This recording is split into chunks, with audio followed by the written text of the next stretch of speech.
Dans cet épisode de la pile, quelques nouveautés, quelques jeux plus anciens aussi. Bon, c'est pas encore les jeux sortis à Essen, hein, là il faut un petit peu de temps pour les digérer, mais on a quelques trucs vraiment très bons, notamment Esdras et Néhémie de chez Pixie Games et Naishi de chez Merle Éditions. Bienvenue, vous êtes rue du jeu, voici la pile du jour.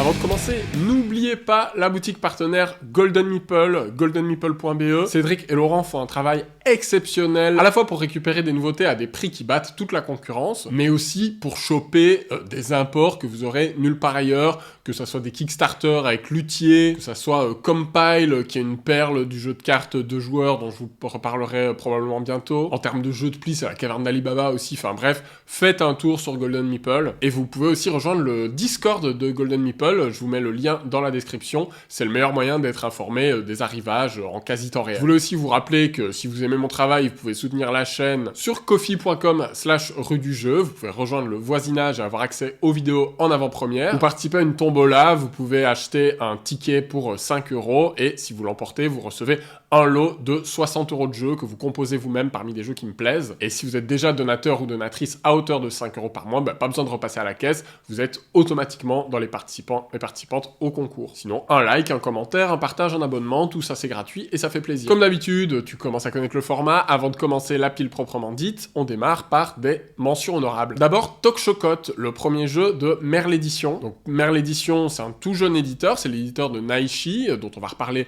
plus tard dans cette vidéo, et en m'envoyant ma copie presse de Naishi, ils m'ont aussi fait parvenir Tokshokot. Merci beaucoup à eux pour ces deux envois. Et Tokshokot, c'est un jeu très familial, avec à la fois de la mémoire, avec des effets de cartes un petit peu dans tous les sens, qui vont provoquer des réactions en chaîne. Il y a un côté prise de risque, et puis il y a aussi un côté un peu tech date, un peu on embête les autres. Donc il y a vraiment plein de choses dans un petit jeu de cartes finalement. Dans Tokshokot, t'as 4 cartes face cachée devant toi, t'en regardes que 2 au début de la partie, et à chaque tour tu vas piocher une carte, et tu vas choisir soit de la défausser directement, soit de l'échanger avec une des cartes que t'as déjà devant toi, en sachant que t'essayes d'avoir le moins de points possible devant toi. Donc si tu pioches un 1 et que t'as un 14 dans ton tableau, t'as plutôt envie de les échanger. Le twist, c'est que à chaque fois que quelqu'un se défausse d'une carte, si tu penses que tu as la même dans son tableau, tu peux la défausser immédiatement. Mais si tu te plantes, tu vas te prendre une pénalité et reprendre non seulement la carte que tu voulais défausser, mais aussi une carte supplémentaire de la pioche. Par-dessus ça, il y a plein de cartes qui ont des effets quand tu les défausses. Donc il y a pas mal de réactions en chaîne, il se passe en permanence un truc autour de la table. Et au milieu de tout ce chaos, t'essayes de garder le compte parce que si tu penses être celui ou celle qui a le moins de points devant toi au début de ton tour, tu peux dire toc toc, tu mets fin à la manche et là on révèle, on compare les points. Si t'étais effectivement celui ou celle qui avait le moins de points, tout va bien, sinon t'as une pénalité. On encaisse les scores comme ça, le but c'est d'avoir le moins de points, de jamais dépasser 50, mais il y a encore un twist. Si tu atteins les 50 points tout pile, à la place de perdre, tu as gagné. Donc plein de bonnes idées dans ce petit jeu qui est très généreux, qui a des chouettes illustrations. Mais pour moi, il est peut-être un poil les fesses entre deux chaises parce que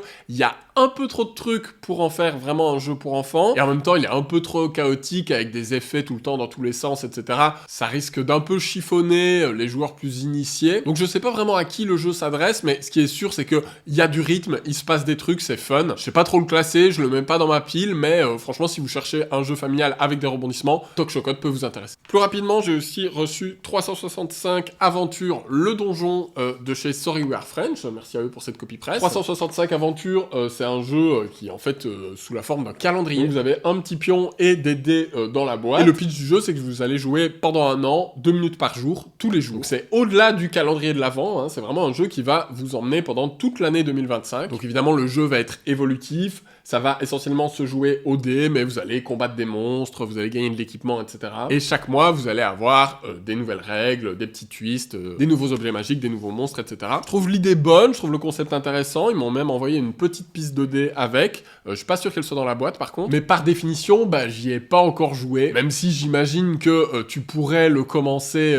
avant le 1er janvier, ça serait un peu trahir le concept du jeu que de faire ça, donc je le garde au chaud en attendant la nouvelle année, et je vous en reparlerai peut-être s'il m'a plu. En tout cas voilà, sachez que c'est dispo. Je pense que ça peut être un beau cadeau de Noël par exemple, la promesse que tu vas jouer pendant toute une année 2 minutes par jour. Fallait y penser, c'est étonnant que ça soit Soif qui fasse ça, parce qu'ils sont plutôt orientés jeux experts, mais je trouve le concept vraiment pas dénué d'intérêt en tout tout cas. Ok, c'est parti pour la pile à proprement parler, et vous savez quoi, on va attaquer avec du lourd, pas de quartier, puisqu'on parle tout de suite de Esdras et Néhémie, un jeu Garphill Games localisé chez nous par Pixie Games. C'est donc un jeu de Shem Phillips évidemment, avec son co-auteur S.J. McDonald, et c'est vraiment un jeu Garphill Games, tout ce qu'il y a de plus Garphill Games, c'est-à-dire qu'il y en a dans tous les sens, il y a du matos de tous les côtés, tout ça dans une petite boîte bien compacte, et à un prix qui continue de défier toute concurrence. Rien que pour ça, c'est quand même impressionnant le positionnement que Garphill Games et Pixie Games, par ricochet, arrivent à avoir sur le marché des jeux experts. Donc on n'est pas dans la trilogie des royaumes de l'Ouest ou du Sud, on est sur une série un peu à part, qui a un thème plutôt biblique autour des prophètes, etc.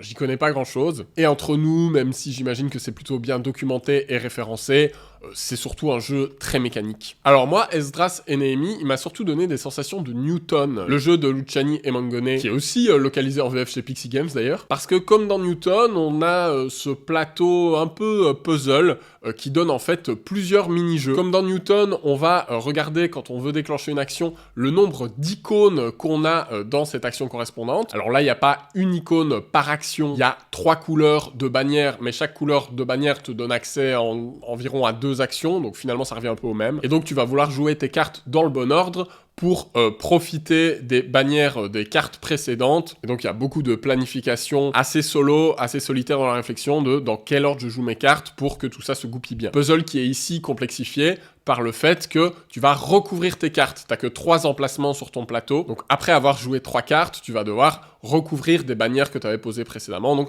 ça alourdit un peu la réflexion. Et toujours comme dans Newton, en fin de manche, tu vas récupérer une des cartes que tu as jouées, non seulement pour garder l'icône au-dessus de ton aide de jeu, et maintenant tu l'auras en permanence dans ton tableau, mais différence avec Newton, ça va aussi ajouter un scoring. Scoring qui va être récurrent, que tu vas faire à chaque manche. Donc voilà, à partir de cette mécanique centrale-là, on fait plein de trucs, on construit des murs, on déplace une tente, et un peu à chaque fois que tu fais un truc, tu vas gagner des bonus. Des bonus, des bonus, des bonus, tu gagnes des ressources que tu vas dépenser ensuite, etc.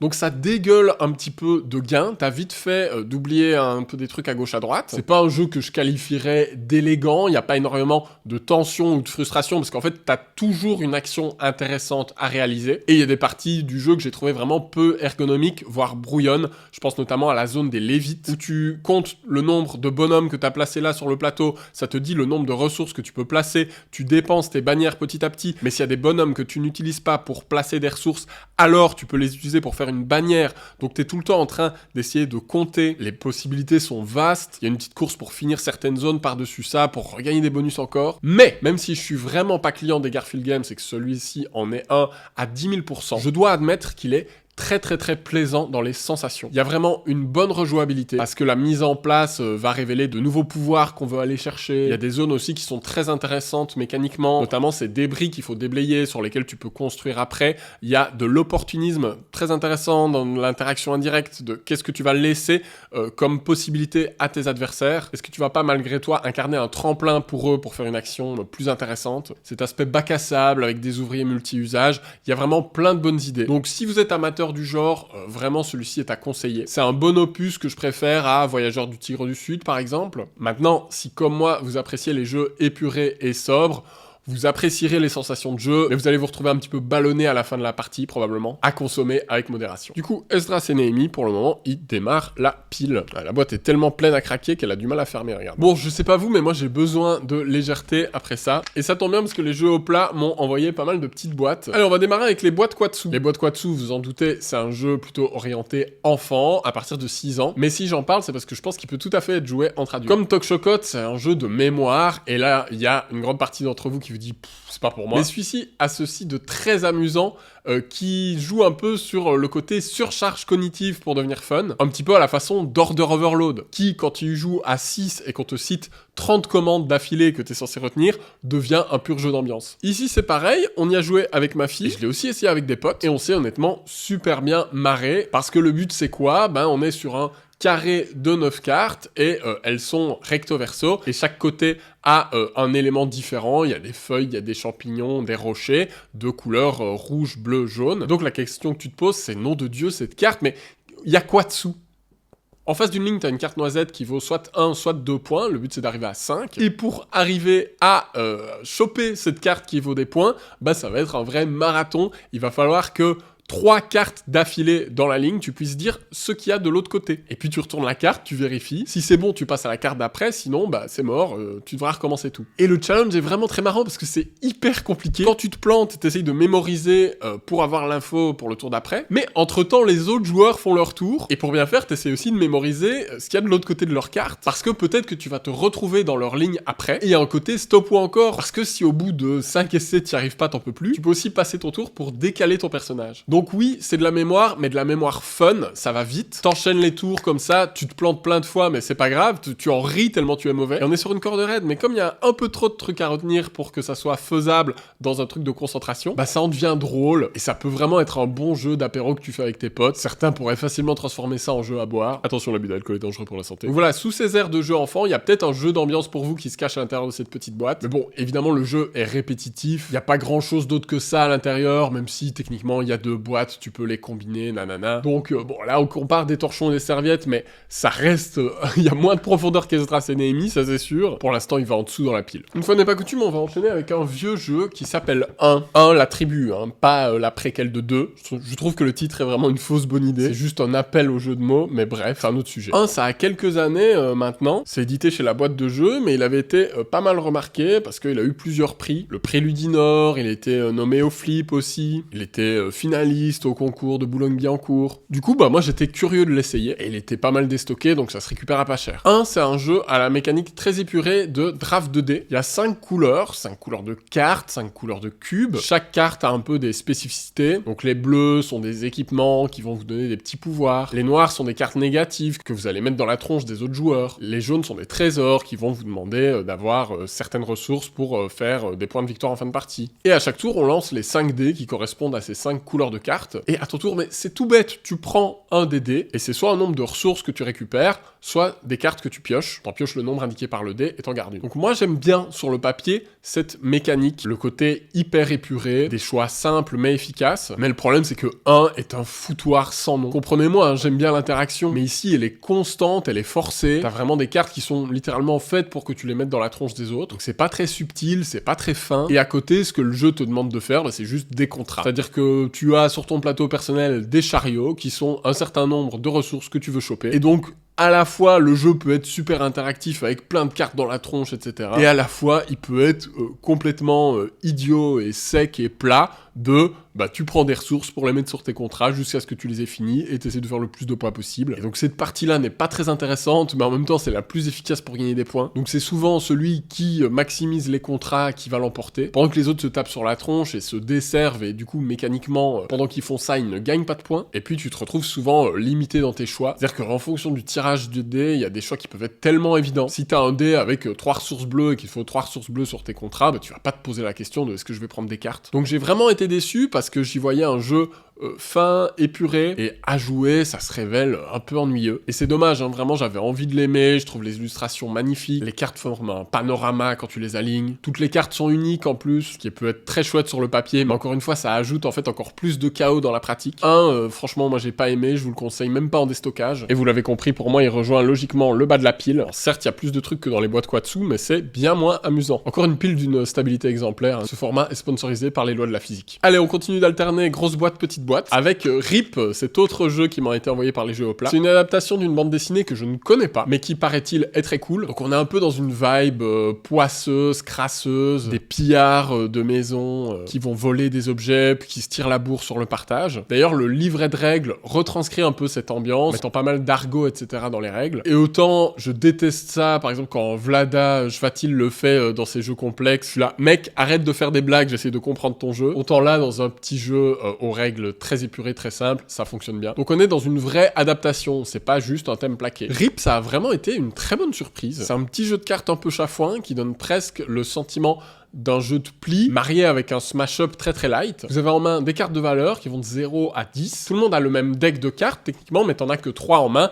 et tu sais pas qui, à quoi, à quel moment. Et on va jouer ces cartes autour de maisons. Maisons qui ont elles aussi une valeur de points de victoire. Il y en a une ou deux qui sont négatives, mais la plupart valent des points positifs. Comme dans un smash-up, tu vas jouer des cartes autour d'une base jusqu'à atteindre un certain nombre. En l'occurrence, c'est quand il y en a 4 autour, bah là tu vas révéler celui qui est majoritaire va gagner la carte. Sauf que le twist, c'est que comme on est dans la pénombre, thématiquement, toutes les cartes vont pas être jouées face visible. Quand tu joues une carte, si elle est à côté d'une carte face visible, tu dois la jouer face cachée, et inversement. Et donc, tu as toujours une part d'inconnu. En plus de ça, l'excellente idée du jeu qui fait qu'il a un très très bon rythme, c'est que dès qu'il y a 3 cartes autour d'une même base, donc on serait tout proche de la scorer, on va rajouter une carte de la pioche. Et dans la pioche, il y a des cartes face visible et des cartes face cachée. Donc des fois, tu vas voir débarquer une maison qui vaut 15 points, bah d'un coup, tu vas vouloir y jouer, à condition que tu aies thésaurisé tes bonnes cartes précédemment. Bon, tout ça sonne très chaotique, mais dans notre deck, on a aussi 3 zéros qui nous permettent de faire plein de choses. On peut aller regarder une carte face cachée, que ce soit une base ou une carte adverse. On peut échanger 2 cartes face cachée. Et des trucs très malin et très chafouin à faire avec tout ça. Et enfin, la dernière bonne idée, c'est de nous donner une petite asymétrie de départ avec des collections à effectuer. Donc sur ton personnage, il est mis par exemple que tu veux choper les objets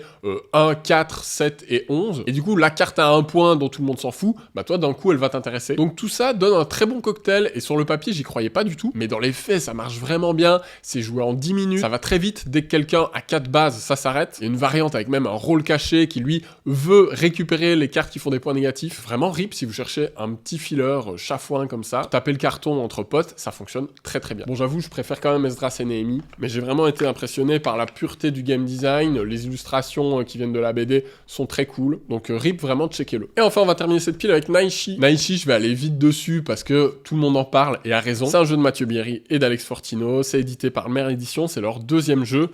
Et quel jeu, quoi. Vous avez déjà vu passer le concept, je pense. Dans Naishi, on a un tableau de cartes, on a 5 cartes devant nous et 5 cartes dans notre main. Et à la manière d'un Fantasy Realms, on va passer la partie à faire des échanges de cartes pour essayer de maximiser le scoring de ce tableau. On a plein de cartes différentes qui sont très très bien équilibrées et toutes potentiellement intéressantes. On va devoir faire attention à leur position, notamment pour la façon dont elles scorent, mais aussi si on veut récupérer des cartes qui sont au milieu, on doit les échanger avec des cartes de notre tableau qui sont à la même position, que ça soit dans notre main ou dans notre ligne devant nous. Et ça crée plein de décisions intéressantes parce qu'on va voir apparaître dans la rivière des cartes qui sont potentiellement efficaces mais qui sont pas encore à la bonne position. On se dit est-ce que je la ramasse, est-ce que je la ramasse pas. Derrière tu peux faire des actions gratuites pour faire des échanges de cartes, mais t'as que 2 jetons pour déclencher ce genre d'action gratuite. Il faudra passer ton tour pour les récupérer. Et puis l'idée de génie du jeu, l'idée extrêmement agressive et interactive, mais qui en fait tout le sel et toute la tension, c'est que tu peux, une fois dans la partie, voler une carte à ton adversaire, plutôt lui faire un échange forcé. Tu peux lui filer une montagne complètement pourrie, qui sont les cartes de base dont on cherche à se débarrasser, en essayant d'en garder exactement une, parce que si t'en as une, tu fais 5 points, sinon tu feras moins 5 points. Ça aussi, c'est vraiment une super bonne idée. Et donc tu peux déclencher cet échange forcé, refiler une carte qui n'intéresse pas ton adversaire, et lui prendre celle qu'il a mis du temps à bien placer, etc. Mais en contrepartie, si tu résous ce décret impérial, bah t'as un pion qui est bloqué pour toute la partie. Et donc passer ton tour à récupérer tes pions va être beaucoup moins intéressant, parce que tu vas en récupérer un au lieu de 2. Donc tu veux le faire le plus tard possible, mais en même temps, plus tu attends, plus l'autre va peut-être le faire. Il y a des parties où ça va pas se faire aussi, en fonction de comment les 2 joueurs jouent. Mais en tout cas, il y a cette menace qui plane. Le jeu se joue en 1 quart d'heure, 20 minutes. Il a plein de décisions intéressantes, il a une grande courbe d'apprentissage, il a plein de profondeur. Vraiment, je pense qu'on tient vraiment un des tout meilleurs jeux de l'année dans sa catégorie. C'est à la fois facile à appréhender et profond. C'est à la fois très posé dans le scoring et très nerveux dans la façon dont on interagit. Je trouve ça brillant. Pour moi, ça sublime le principe d'un Fantasy Realms ou d'un Marvel Remix. Ce moment jouissif à la fin où tu alignes les cartes de ta main et les cartes de ta ligne et tu vois toutes les synergies que tu as réussi à créer. Donc j'arrête pas d'enchaîner les parties en ce moment. Donc il va rester là, au sommet de la pile, vous en doutez. Pour moi, là où après un Esdras et Néhémie, j'ai besoin de digérer, après un Naishi, bah, j'ai juste envie d'en refaire une en fait. Voilà pour la pile du jour, j'espère que ça vous a plu. N'hésitez pas à me faire des retours en commentaire sur le format ou sur ces jeux. On se retrouve très bientôt pour une prochaine pile. Bon jeu par chez vous.